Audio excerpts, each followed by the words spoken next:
저는 이제 여기서 크게 뭐 급락하거나 이러진 않을 가능성이 크다라고 보고 있고, 오히려 경기가 내년에 좀 좋아질 수가 있어요. 아, 이건 진짜 거품이 아니구나 할 때가 조심해야 되죠.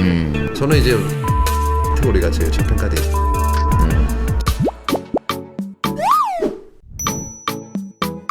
오늘은 주식초등학교에 말이 필요 없는 분을 모셨습니다. 이채원 전 한국밸류자산운용 대표님 모셨는데요. 최근에는 또 새롭게 운용사를 또 설립하시고 새로운 또 투자가로서의 또 길을 걸어가시기 때문에 여러 가지 화두가 있는데, 한번 모시고 시장 얘기도 들어보고 새롭게 시작하시는 일에 대해서도 한번 들어보도록 하겠습니다. 대표님 안녕하십니까? 네, 안녕하세요. 예. 여의도에서는 참 자주 뵙는데요. 저희가. 아, 그렇죠. 한국밸류자산운용 우리 시작할 때부터 워낙 뭐 시장하고 소통도 잘하시고 하시다 보니까는 이런저런 뭐 사담에서도 시장 얘기도 많이 나눴었고 했었습니다. 근데 또 오랜만에 이렇게 또 모셨는데 오늘 물어볼 게 너무 많아요. 그래서 좀 제가 스피드 있게 빨리빨리 여쭤보면서 우리 시장에 계신 분들도 궁금한 점을 좀 해소해드리고 또 대표님이 하고 싶은 또 여러 가지 얘기도 좀 한번 들어보도록 하겠습니다. 요즘 이제 보면 시장 얘기를 좀 하다 보면 올해 이제 시장을 봐오셨으니까 이 상반기가 벌써 이제 지나가잖아요. 그렇죠. 2월이면. 네, 그렇죠. 대표님께서도 아마 이제 시장을 계속 관찰해 보시니까 올해 상반기 한번 주식시장 분위기를 한번 보시면 어떻습니까? 정리를 해보시면. 그렇죠. 근데 그 전에 이제 작년도 살짝 돌이켜 봐야 되거든요. 네, 상반기는 물론 압도적인 경기 민감 가치주의 승리라고 볼 수가 있고, 근데 지난 이제 코로나 이후를 돌이켜 보면은 작년 같은 경우는 그래도 성장주 쪽이 더 강세였고요. 그 이유가 뭐 여러 가지 있겠지만은 일단은 우리가 세상이 변할 거를 알고 있잖아요. 이제 뭐 수년의 세월이 지나면 뭐 언택트로 화상 회의하고 뭐 온라인 쇼핑이 더 활성화되고 뭐 온라인으로 건강 진단도 받고 이럴 거잖아요. 이게 빨리 온 거예요. 코로나 때문에 속도를 당기다 보니까 이게 성장주가 좀 서서히 오를 거를 좀 앞당겨서 시세를 분출한 느낌이 좀 많이 들어서 이제 작년 같은 경우는 일단 뭐 유동성 장세, 뭐 성격 플러스 이제 언택트 관련된 성장주의 약진으로 볼 수가 있고, 근데 이제는 이제 조금 변하고 있죠. 그러니까 어떻게 보면 유동성 장세 때문에 다소 쉽게 돈을 벌었는데 이제는 돈이 쉽게 잘 안 벌린다는 얘기를 많이 들어요. 근데 뭔가 이제 실적 장세로 전이가 됐고 기업의 가치가 이제 점점 이제 주가에 반영되기 시작하는 국면이 온 게 아닌가. 근데 미국의 예를 봐도 그렇거든요. 미국 같은 경우도 지난 4년간을 돌이켜 보면 작년 말까지 미국의 성장주가 미국의 가치주보다 약 90% 아웃퍼폼했어요. 엄청나게 많이 올랐죠. 근데 올 들어서 한 5월 중순 정도까지 보니까 미국의 성장주가 가치주보다 20% 언더퍼폼했어요. 그러니까 가치주가 한 20% 아웃퍼폼한 거죠, 미국에서는. 근데 국내도 이제 비슷한 현상이 벌어지고 있고, 요거는 큰 반전이죠. 이게 거의 6년 만에 벌어진 일인 것 같으니까. 그래서 지금은 어느 정도 이제 밸류 사이클이 도래할 가능성이 굉장히 높아졌고 이미 좀 시작된 게 아닌가 싶은 생각은 들어요. 최근이 보면은 지수는 막 코스피가 계속 뭐 고점 찍고 지수는 계속 우상향을 하고 있어요. 서서히라도. 근데 보면 종목들은 되게 지지부진한 것들이 되게 많거든요. 많죠. 그러다 보니까 이 투자자들이 혼란이 생기는 거예요.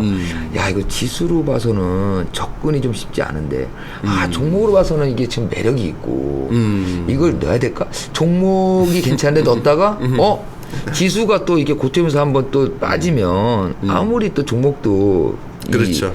버틸 재간이 없잖아요. 그렇죠. 이럴 때 투자자들 굉장히 지금 혼란스러운데 이런 거에 대한 조언은 어떻게 할 수 있을까요?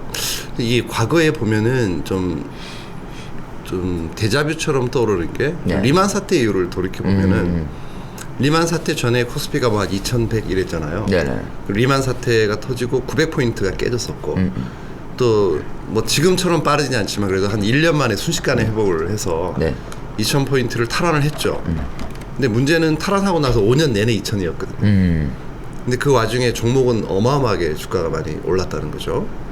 그 시절을 보면은 일단 이제 지수 견인을 한 거는 차화정이라고 뭐 자동차, 화학적인 뭐 현대차라든지 뭐 그런 종목들이었고, 근데 그런 종목들이 이제 피크아웃을 하고 그 외에 소외됐던 이제 중소형 가치주들이 한 3, 4년 엄청 좋았고 2014년부터는 이제 바이오 화장품이 이제 각광을 받기 시작했고, 2015년에는 이제 중소형 성장주가 굉장히 좋았고, 근데 중소형주 내에서 이렇게 순환매가 5년간 이어졌어요. 굉장히 긴 세월 동안. 그 동안은 계속 코스피는 2,000이었고. 근데 지금 돌이켜보면 조금 비슷한 게, 일단 코로나 전에 우리가 2,600포인트 정도가 고점이었잖아요. 근데 코로나가 발발하고 뭐 1,450 이렇게 급락을 했다가 또 순식간에 이제 탈환을 했고, 탈환하는 과정의 주도주들이 역시 과거와 차화정 비슷하게 뭐 배터리라든지 뭐 이런 뭐 BBIG라고 하는 그런 종목들이 이제 대형 성장 업종들이 주도를 해서 회복을 했고, 근데 하나 다른 거는 이제 고점을 제꼈다는 거예요, 요번에. 2,600에서 멈춰야 되는데 이게 3,200까지 왔으니까 그때보다는 힘이 강한 거고, 유동성도 훨씬 좋은 거고. 개인 자금이 벌써 작년 한 해만 해도 한 66조 순매수를 하고, 예탁금 늘어난 게 한 30조니까 100조 가까이 유입이 됐고, 이거는 고무적인 현상이고요. 그래서 일단은 이제 뭐 그 코스피가 저는 이제 여기서 크게 뭐 급락하거나 이러지는 않을 가능성이 크다라고 보고 있고, 이 풍부한 유동성이 쉽게 없어지지는 않을 거다. 추가로 크게 공급되지 않을 수는 있겠지만, 왜냐하면 금리 자체가 이게 금리가 순식간에 뭐 4% 5% 가면은 문제가 생기는데 아주 서서히 진행이 되고, 미 국고채 10년임이 작년에 0.3까지 갔었지만 뭐 최근에 1.8 갔다가 오늘 보니까 1.5도 지금 깨지는 국면이라서 금리가 조금씩은 오르겠지만 아주 늦게 한 내년도 가야 뭐 한 뭐 2.0 정도 가면 아주 건강하거든요. 그거는. 근데 인플레이션도 뭐 2% 초반대만 유지를 시켜주면 뭐 적정한 금리 상승에 뭐 적정한 인플레이션면 오히려 경기가 내년에 좀 좋아질 수가 있어요. 코로나가 진정이 되면. 그래서 이제 급락은 크게 없을 것 같은 생각을 하고, 그러나 이제 과거 사례처럼 코스피가 여기서 뭐 4천 5천 가기보다는 어느 정도 레인지에서 왔다 갔다 하고, 뭐 물론 이제 대형 기업의 실적이 중요한 거죠. 삼성전자가 실적을 내년에 얼마 낼지가 굉장히 지대한 영향을 미칠 거고, 코스피에는. 근데 거기에 대한 거는 이제 확신은 없으니까 우리는 이제 개별 종목에 주목을 하자라는 게 중요한 것 같고. 그러니까 성장주 중에서도 이 와중에도 또 성장할 수 있는 기업은 좋은 타겟이 될 거고, 가치주도 상반기에 많이 올랐어요.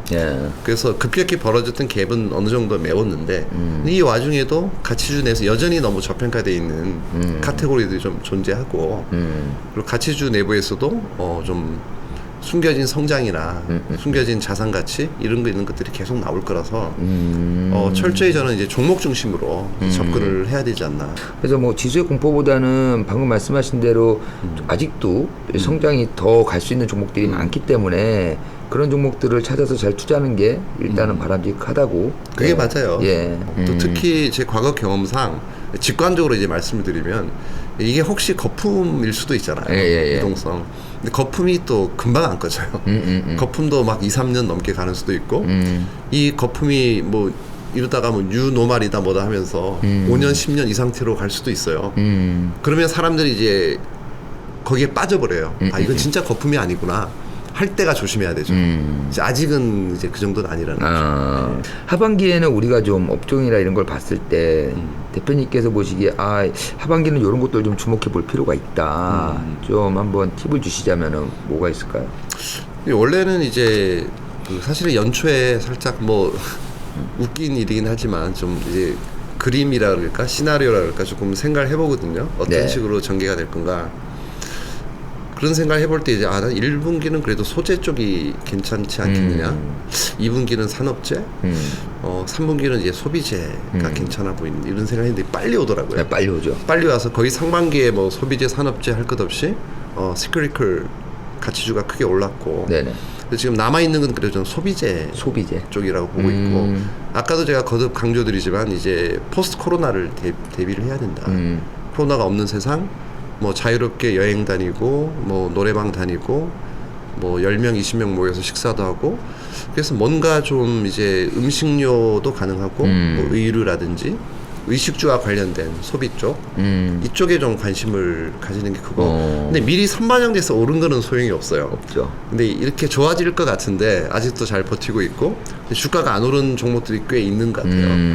그런 쪽에 좀 주목을 이제 하고 싶고 근데 우리는 이제 뭐 전반적인 이제 매크로나 이런 쪽보다는 기업의 가치에 이제 집중을 하다 보니 그러면 이제 가치주라는 그 카테고리 안에서 어떤 카테고리가 가장 좀 매력적이고 저평가되어 있을까 고민을 해보면 제가 몇 번 이제 말씀을 드렸어요. 다른 이제 방송에서도 저는 이제 뭐 지주사 카테고리가 제일 저평가되어 있다. 지주사. 지주회사라고 하는 거는 대부분 좋은 자회사들을 거느리고 있고 그 회사의 주인인 거고 대부분의 이제 대주주들이 갖고 있는 건 지주회사거든요. 네. 자회사 주식은 거의 없고 지주사 주식만 들고 있잖아요. 그치. 경영권을 지배를 해야 되니까. 대주주 입장에서 보면 가장 소중한 건 지주회사겠죠. 그게 잘 돼야 되고 경영권을 방어를 해야 되니까. 그래서 대주주와 운명을 같이 한다는 점이 참 좋고 이해관계가 일치하는 거죠. 그래서 지배구조 얘기를 이제 워런 버핏이 많이 하지만은 가장 좋은 지배구조는 대주주가 주식을 충분히 가지고 있고 경영권을 장악하고 있으면서도 경영에 직접 관여는 안 하고 그러니까 좋은 보드진을 본인이 선임해서 좋은 CEO, 좋은 경영진을 앉혀놓고 네. 그 사람들만 감시하는 거예요. 못하면은 이제 교체를 하고 더 잘하는 사람을 영입을 하고 그리고 이제 직접 경영에 관여는 안 한 거죠. 회사의 주인으로서 경영권은 이제 가지고 있고 이게 최고의 지배구조거든요. 대부분의 지주사가 그런 형태를 갖추고 있죠. 네. 그런 면에서는 이제 지주사는 좀 저는 오히려 프리미엄을 받아야 되는 주식이다 라고 생각을 하고 있는데 시장에서는 디스카운트를 하고 있는 거죠. 대부분의 애널리스트 레포트를 보면은 정말 당황스럽게도 예를 들면 뭐 SK가 SK텔레콤을 가지고 있잖아요. 네. 최대 주주죠. 네. 그럼 SK가 갖고 있는 SK텔레콤 지분을 시가로 계산을 해요. 네. 그 다음에 마이너스 30% 이렇게 디스카운트를 하더라고요. 네네. 이유는 전혀 안 나와요. 그걸 왜 디스카운트 하는지 모르겠어요.